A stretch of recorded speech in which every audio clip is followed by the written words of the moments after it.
A restauração do bloco ex-soviético parece ser liderado pela Rússia e pela China.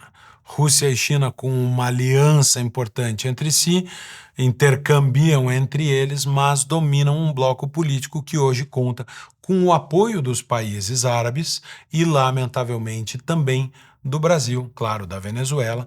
Isso se poderia chamar como o eixo das ditaduras. O Brasil se alia ao eixo das ditaduras.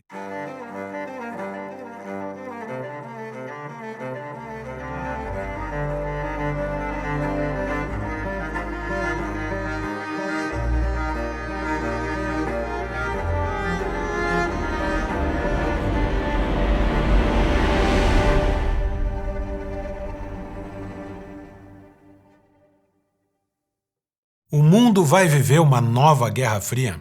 A Guerra Fria acabou com a queda do Muro de Berlim naquele 9 de novembro de 1989. Aquele momento, o mundo que era dito bipolar entre Estados Unidos, um bloco liderado pelos Estados Unidos, e a União Soviética do outro lado, esse mundo atravessou por cima do muro e deu as mãos.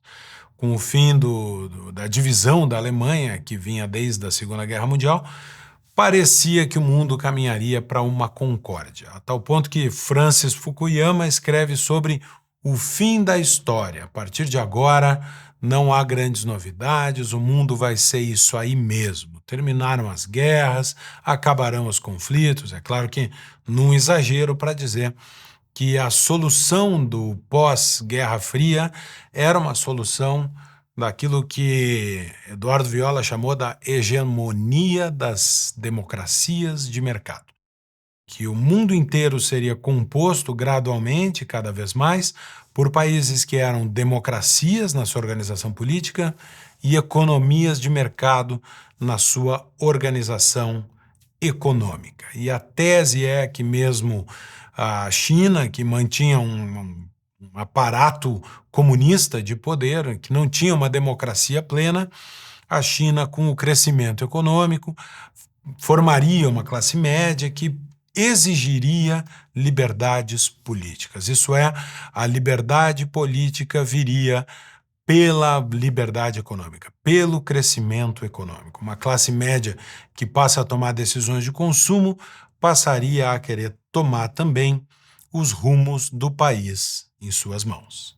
Nesse contexto, o mundo inteiro começou a comerciar. É o momento da chamada globalização econômica. Os países diversificam os seus parceiros comerciais, investimentos começam a acontecer na China, um país que anteriormente era do bloco contrário ao da Europa e dos Estados Unidos, e a China começa um processo de industrialização que hoje é a indústria mais forte do mundo. Sempre é importante lembrar que a entrada dos Estados Unidos na Primeira Guerra, na Segunda Guerra Mundial, ela foi crucial pelo tamanho da indústria americana. Tanto que Churchill, nesse discurso, chamava os Estados Unidos para a guerra. We shall defend our island, whatever the cost may be. We shall fight on the beaches, we shall fight on the landing grounds, we shall fight in the fields and in the streets. We shall fight in the hills. We shall never surrender. And if, which I do not for a moment believe, this island or a large part of it were subjugated and starving, then our empire beyond the seas, armed and guarded by the British fleet, would carry on the struggle until, in God's good time, the new world, with all its power and might, steps forth to the rescue and the liberation of the old. Ou seja, Churchill chamava os Estados Unidos para a guerra. O novo mundo precisa vir em resgate do velho. O ataque a Pearl Harbor acontece em 7 de dezembro de 41 e os Estados Unidos entram na guerra, estruturando a sua capacidade industrial bélica. E isso é decisivo, porque o desembarque da Normandia acontece em junho de 44 e no ano seguinte a Alemanha, que dominara a Europa, tomara conta do continente, sofre uma derrota acachapante e Hitler se suicida. o grande líder que construíra a invasão da maior parte da Europa continental, termina se matando no bunker depois da entrada dos Estados Unidos na guerra. É claro, a liderança política, mas também a capacidade industrial foi crucial para que os Estados Unidos decidissem, junto com a Inglaterra e com a França, a Segunda Guerra Mundial. O que seria hoje de um grande conflito mundial quando boa parte da indústria do planeta, boa parte dos chips do planeta, boa parte do minério do planeta está sob controle de um bloco que recebeu toda a infraestrutura do Ocidente, todo o apoio do Ocidente, todo o dinheiro do Ocidente. A China é o maior parceiro comercial de diversos países da Europa e das Américas. Agora, o poder industrial está na China. O que seria de um novo conflito global com a indústria do mundo alocada na China? Tudo isso move os eixos do planeta. Tudo isso faz com que este novo bloco esteja sendo formado. E há hoje o princípio, o início, os primeiros passos da restauração de um mundo bipolar. E o Brasil escolheu já o seu lado. Se é bem verdade que na Segunda Guerra Mundial o Brasil esperou até a 1/10 hora para escolher se ficaria com a Alemanha nazista ou com os Estados Unidos, e Getúlio Vargas, nós já tratamos disso em outro programa, vendeu a posição do Brasil na Segunda Guerra aos Estados Unidos pelo investimento que criou a Companhia Siderúrgica Nacional. Hoje, o governo do PT parece já ter escolhido um lado para o Brasil nesta nova realidade que começa a se formar de dois blocos antagônicos. A restauração do bloco ex-soviético parece ser liderado pela Rússia e pela China. Rússia e China, com uma aliança importante entre si, intercambiam entre eles, mas dominam um bloco político que hoje conta com o apoio dos países árabes e, lamentavelmente, também do Brasil, claro, da Venezuela. Isso se poderia chamar como o eixo das ditaduras. O Brasil se alia ao eixo das ditaduras. E esse eixo, por exemplo, se expressa no BRICS, na composição do bloco econômico que antes era de Brasil, Rússia, Índia, China e África do Sul, o que já é um destacamento bastante curioso. Esse bloco que nasceu com o argumento de que eram grandes nações, com mais de 200 milhões de habitantes, salvo a África do Sul, com um poder econômico crescente, países de economias em desenvolvimento, esse bloco passa a ser um bloco essencialmente político quando anuncia-se o ingresso de 6 novos membros, dos quais um já desistiu. O BRICS recebe a Arábia Saudita, os Emirados Árabes Unidos, a Argentina, que desistiu com Milei, o Egito, o Irã e a Etiópia. Ou seja, 5 países que entram, 4 grandes potências islâmicas do Oriente Médio. Este é um bloco que passa a ter um poder importante sobre as fontes de energia do planeta, com o petróleo do Oriente Médio, mais o gás da Rússia, mais toda a indústria e o minério chinês, e agora também com a agricultura brasileira. Um bloco que ganha uma relevância econômica fundamental, mas mais do que econômica. Ganha uma relevância geopolítica. Isso se expressa nas tomadas de decisão do governo brasileiro.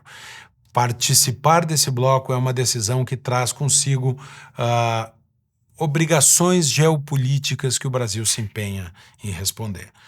Estes passos são, por exemplo, esta manifestação do governo federal contra a independência de Taiwan. O governo brasileiro defende, aliás, replica um discurso da China de uma só China, que é a batalha territorial da China. Isso também influenciou a posição do governo Lula de não se opor à invasão russa da Ucrânia. Não há uma declaração forte do governo contra a sua parceira russa, a Rússia, pela invasão da Ucrânia. É importante perceber também que esse bloco que se formou começa a dar passos para resolver todas as suas questões territoriais.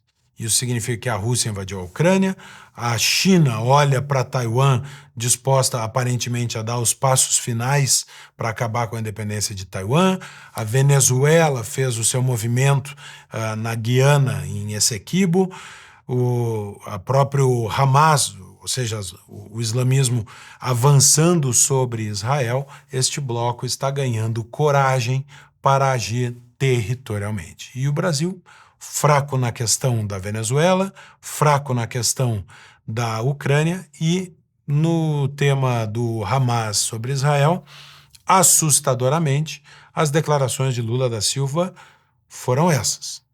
Nessa guerra, sabe, depois do ato provocado, e eu digo ato de terrorismo do Hamas, que provocou um ato, as consequências da solução do Estado de Israel é tão grave quanto foi a do Hamas. We have a group that commits a terrorist act on one side, and then you have the state that repeats even more serious than the terrorist act what they're doing now, because the problem is that we have almost 16,000 people dead. Então, para Lula, a resposta de Israel é igual ou pior do que o ataque do Hamas no território israelense. Isso talvez influenciado por velhos amigos petistas como José Genuíno, que chegou a defender o boicote a empresas de judeus.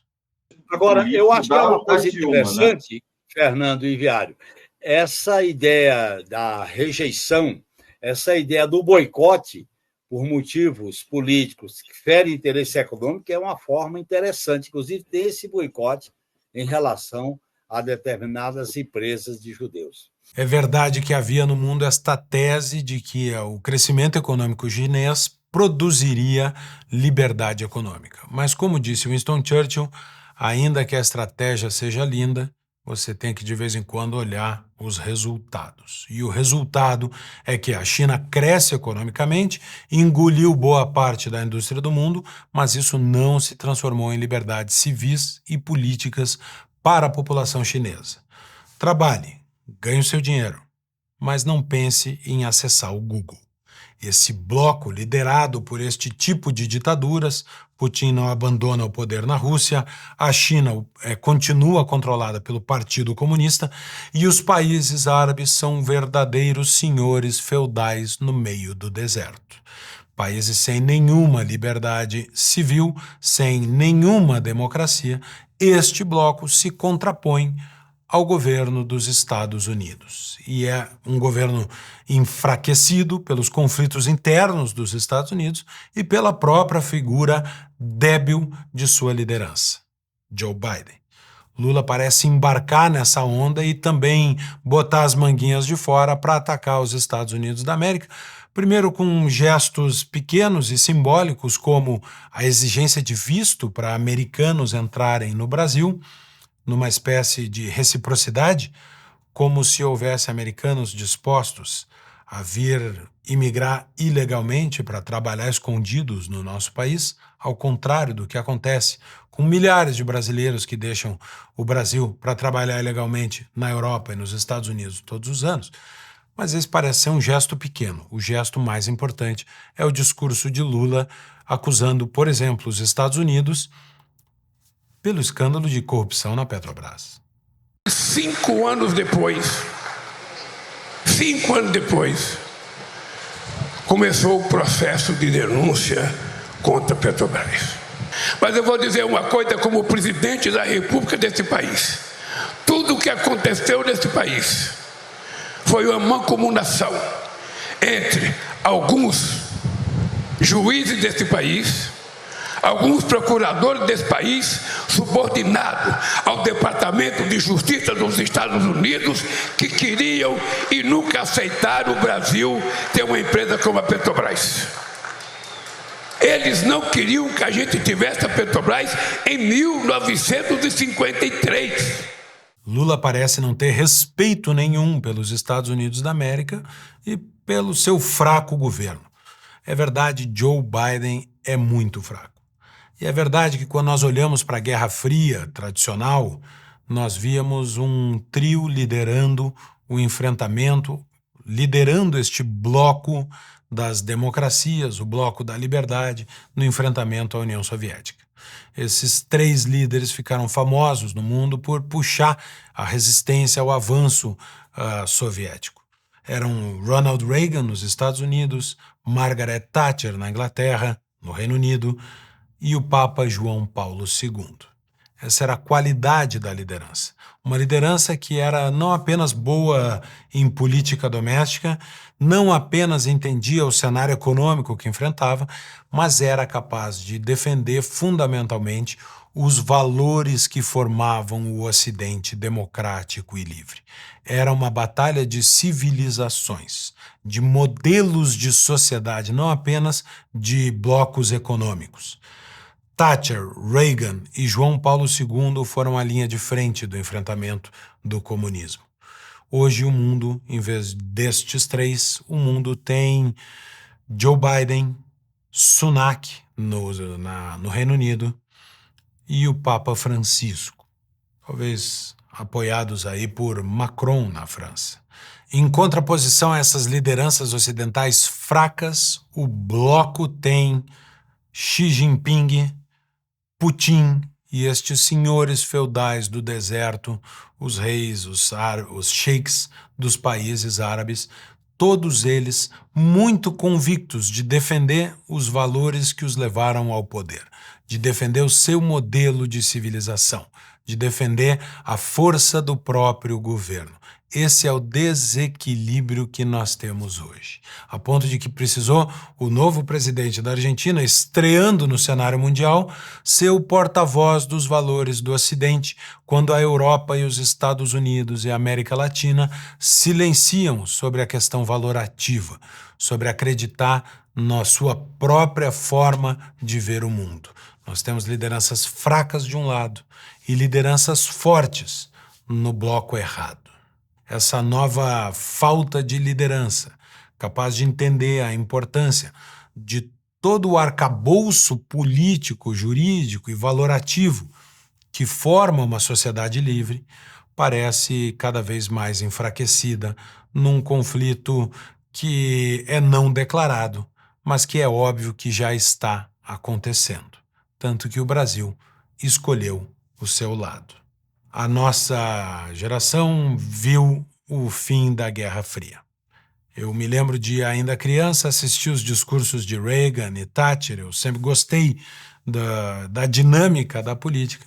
E eu me lembro muito presentemente da transmissão da queda do Muro de Berlim, da discussão sobre perestroika, meu pai lendo o livro do Gorbachev. Isso é muito presente na minha formação, na minha infância. E eu depois, quando me formei advogado, sentia, admito, uma certa inveja. Inveja de uma geração que fez uma transformação profunda no mundo. Uma geração que enfrentou o sistema comunista em defesa da liberdade.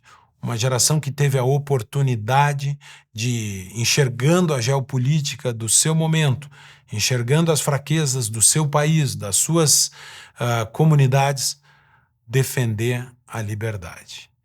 E quis Deus e quiseram as circunstâncias que talvez esta seja a luta desta geração.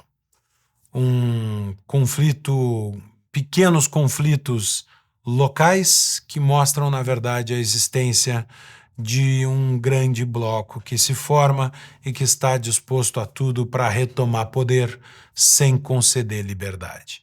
Um bloco que cresce economicamente, mas que não cresce do ponto de vista da democracia, das liberdades civis e individuais.